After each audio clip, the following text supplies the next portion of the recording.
This Women's History Month, we celebrate those challenging the stereotypes. I remember the first time someone said something about, oh wow, you're really good at math and science. Like, usually that's a boy thing. Breaking barriers to forge their own path in male-dominated fields. I get questioned about once a week if I'm the homeowner. And I, with a smile, tell them, no, I'm the builder. Bringing diverse points of view to their communities. We learned very quickly that us existing as a female-owned, female-brewed company was actually really important to a lot of people. And inspiring the next generation to follow in their footsteps. I don't know how many times women have been told that they couldn't do it, and I think they just need to know that we can do it. Welcome to this Denver7 Plus Women's History Month special presentation. Over the next half hour, we'll be featuring women who have charted their own paths no matter what challenges they've faced along the way. We begin with the story of a Denver woman using her experience as a breast cancer survivor to help others going through the same thing feel comfortable in their own skin. Denver7's Kristen Lopez has her story. This goes around, and it could also snap or cross in the back. So there's little snaps on the back. So you can wear it different ways. April Hartmeister has always been interested in fashion design. These are some of her pieces. I was so excited because it turned out really pretty the way I wanted, and it made me feel pretty. But these dresses are tailored for a special group of women. What I found was when you have no breasts, this kind of look is flattering. The ones who have gone through mastectomies, just like her. April was diagnosed with breast cancer back in 2015. And it just seemed really unreal because there's no family history. And what, can't, no, because I was a strong person. So, and strong people don't get cancer. Yeah, they do. It's non-discriminatory. Now she's on a mission to help others who have gone through the same thing feel beautiful in their own skin. And so how do you feel in wearing these pieces? And it became this really pretty dress that I can wear out. I can wear long sleeves under it if I want, so it's very convertible.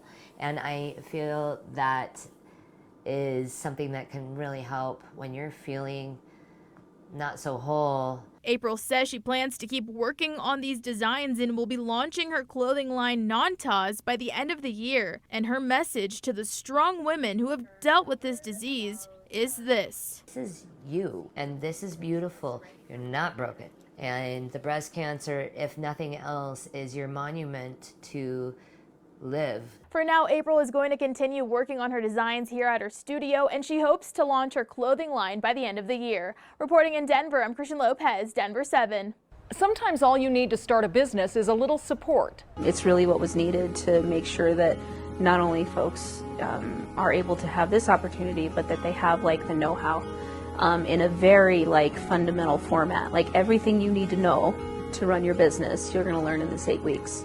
News Ed Community Development is a nonprofit that helps teach aspiring entrepreneurs the ins and outs of building a business. After graduating from the course, business owners have the opportunity to become vendors at The Zone, a store owned by the nonprofit that offers retail space at affordable rates. Latasha Bell created Shea Soaps. She says the opportunity helped her launch her business in her own way. I've always said that I've learned that business reveals who you are. I am a brand that is pro-woman, and I celebrate women and push women to be emboldened.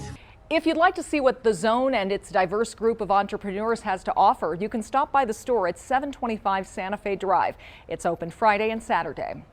Colorado women are working to disrupt the craft brewing industry and its long history of a lack of diversity. The Brewers Association says more than 77% of craft brewery owners are men, but an Aurora brewery is trying to change that by brewing up their own story and encouraging other women to do the same. Michelle London shows us.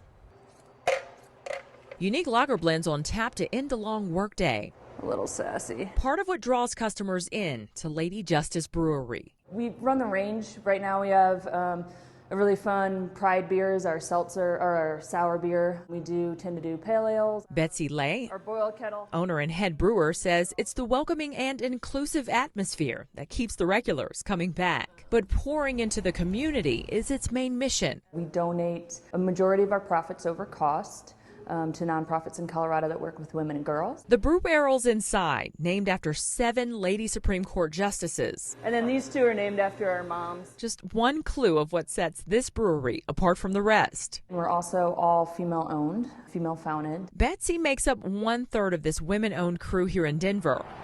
A huge breakthrough in the craft beer industry with surprisingly low statistics. We learned very quickly that us existing as a female-owned, female-brewed company was actually really important to a lot of people. We had no idea. There's still a lot more representation than there was at one point, but we're still, would say for sure, underrepresented. International nonprofit Pink Boots Society makes it its mission to change that, and it's working. Over the year, they've provided almost 80 $2,800 scholarships to aspiring female brewers nationwide.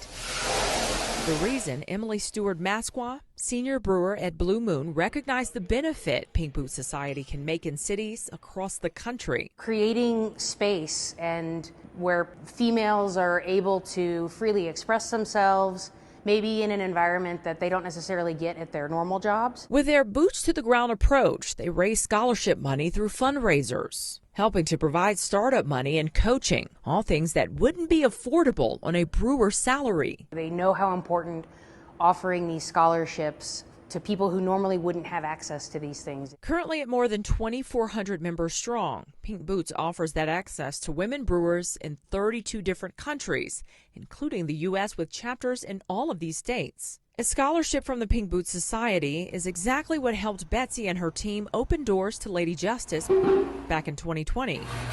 She's hoping her brew pub will inspire other young women to join Pink Boots. Being able to show people that, women know how to brew, women know how to run businesses, women can be successful at this, and we can do it in a way that gives back to our community. So younger women aspiring to join the industry will be equipped with resources to brew long term. I'm Michelle London reporting. You could say there's both an art and a science to creating the perfect beer, but in both the arts and sciences, women face an uphill battle for representation to this day. Around 46% of working artists in the U.S. are women, but an analysis of major U.S. art museums found their collections are primarily comprised of pieces from white and male artists. Women make an average of 74 cents for each dollar earned by male artists. When it comes to technical jobs, women make up nearly half of the U.S. workforce, but only 27% of the total number of workers in STEM fields. Many women are working to encourage more girls to aspire to be the next generation of STEM leaders. Lori Ozorowski is a project manager at NASA. She leads a team tasked with researching supersonic air travel. She says while there is still a long way to go to bring more women into STEM careers, a lot of progress has been made over the last 3 decades. And when I started here 30 years ago, I don't recall ever having women in supervisory or management roles at that time. This center now has so many amazing women in leadership and supervisory roles. Contessa Dorsey is an engineer for Honeywell. She says the earlier girls are exposed to women in STEM, the more likely they are to consider a career in the sciences themselves. To see other women professionals doing the role and say, oh, I can do that because it's a male-dominated field, but there are women that are able to do it. The message being passed on by these women seems to be resonating with the young girls they've met. All these ladies, they're so inspiring that maybe I would want to do something in engineering or something to help everyone else too. Still ahead, we honor women taking charge in traditionally male-dominated industries. I'm here for a reason. I want to get stuff done and I want to learn it.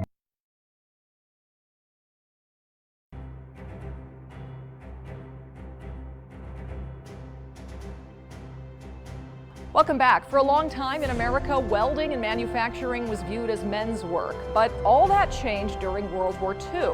With so many men enlisted to fight the war overseas, women gained access to jobs that weren't available to them before. They stepped in on production lines to build tanks, planes, and ammunition for the war effort. Around 5 million women worked in the defense industry or the commercial sector during that time. While many of those women lost their jobs after the war, their employment forever changed America's view of what women can do. Over the decades, female representation in these fields continues to grow.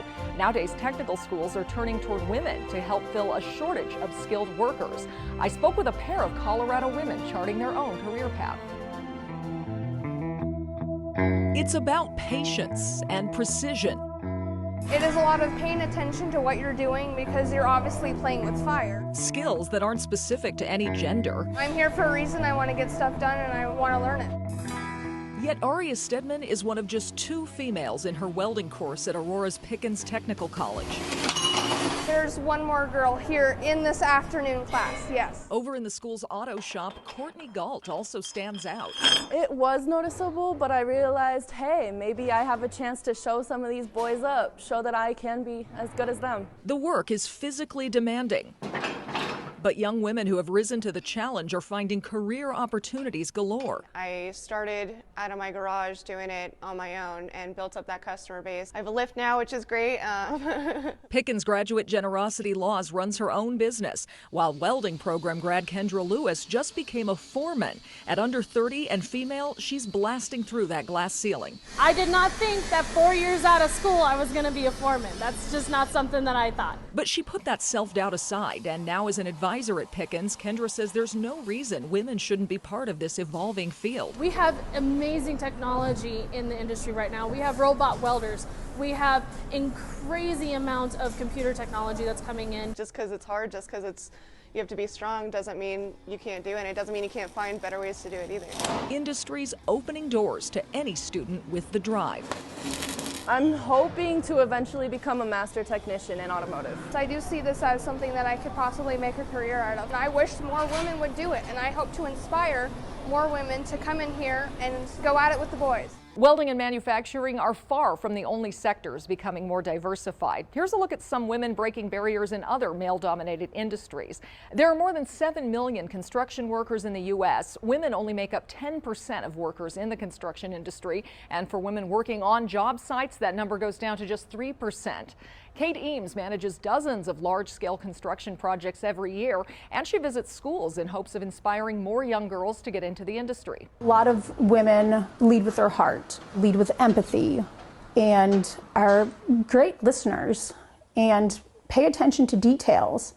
And these are things that really matter in construction. There are currently thousands of available construction jobs across the United States, and many offer on-the-job training. Another industry desperate for workers is trucking. Diane McNair Smith started driving 30 years ago to support her family. She created 3 Girls Trucking Academy in September of 2020 in hopes of helping others make the same life-changing decision. The class helps people get their commercial driver's licenses. Mainly from people that, been incarcerated, that they background, but at this school, it don't matter about your past because everybody have a past. And while 60% of her classes tend to be men, dozens of women have also graduated from her school. She's pushing hard for more women to get involved in the industry long dominated by men. Back then, it used to be a man world in driving truck. I want women to know that we can do anything that men, can do. We can do a little bit more better and be more safer than men. So far, more than 240 of her students have graduated and have gone on to obtain their commercial driver's licenses. And according to the Bureau of Justice statistics, the national average of sworn women police officers in county and city departments is approximately 13%, a number that hasn't changed since 1998, while state police organizations struggle to maintain half that number.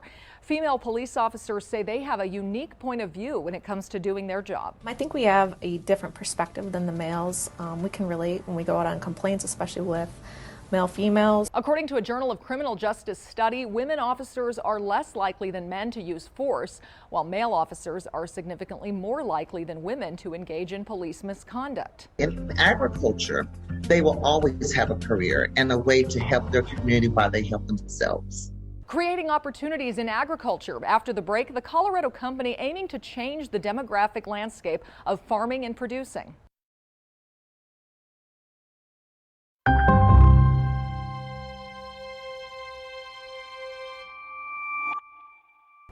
Welcome back. There are nearly 900 million acres of farmland in the United States.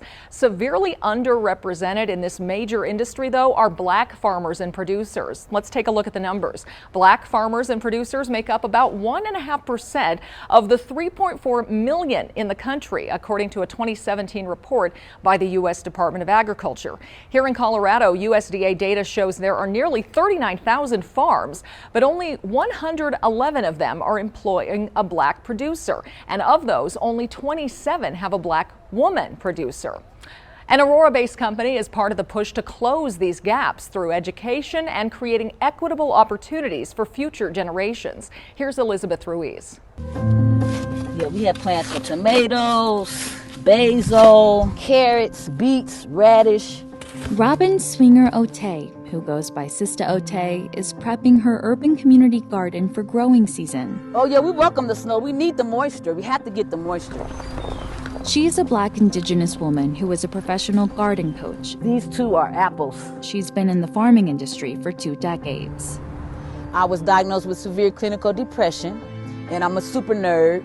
So I started investigating holistic ways to support myself. So I was praying and I was fasting, but I hate to say it, but I felt like I needed a little bit more. And in my investigation, I came across gardening. She says gardening saved her life. Look how sweet you are, and this little bud's coming already. And now she's the founder and CEO of her own company called A Georgia Green Project. She educates and supports Black women and girls in agriculture. Our farmers market, we're probably going to set up right out here on this little lawn part.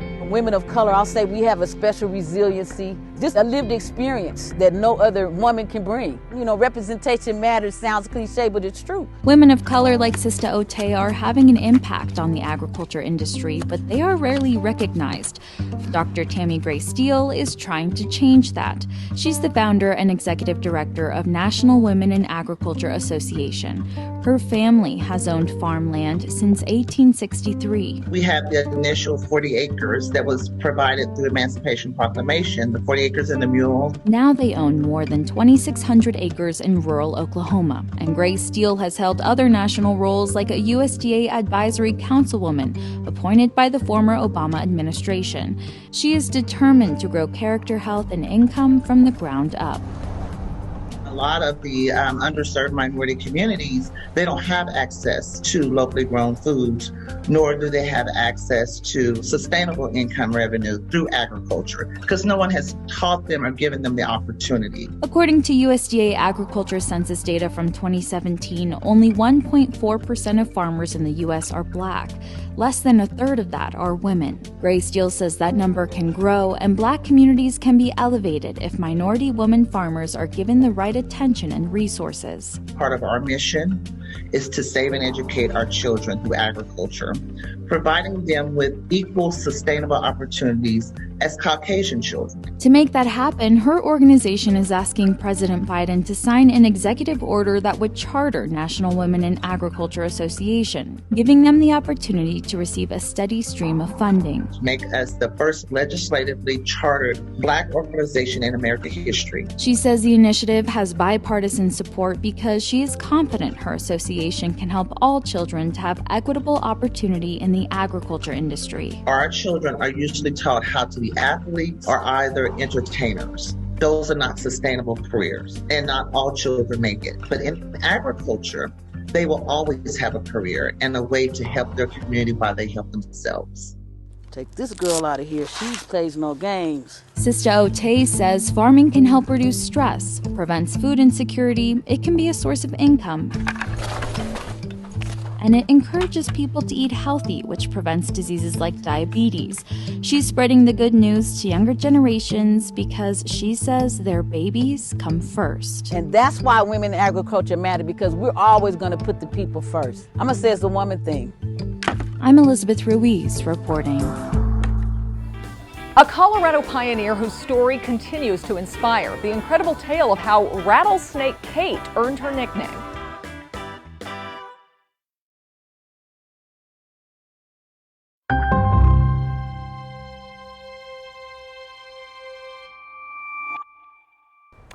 Welcome back. We end this Denver7 Plus special presentation with a Colorado legend, an icon who paved the way for women in our state. Her name, Rattlesnake Kate. It was October of 1925 when Catherine Slaughterback took her 3-year-old son to a lake in northern Colorado. That trip was interrupted by a group of migrating rattlesnakes. Determined to protect her son and their horse, as legend has it, Catherine killed 140 snakes with her gun and a nearby road sign. That That earned her the nickname Rattlesnake Kate. Her incredible story became the basis for a solo album by Colorado musician and member of the Lumineers, Nayla Pekarek. That album brought to life earlier this month at the Denver Center for the Performing Arts in a musical called Rattlesnake Kate. We did decide to portray Kate at 3 different stages of her life by 3 different actors, and part of it is, we're telling a woman's 70-plus year life, and so it spans a lot of time.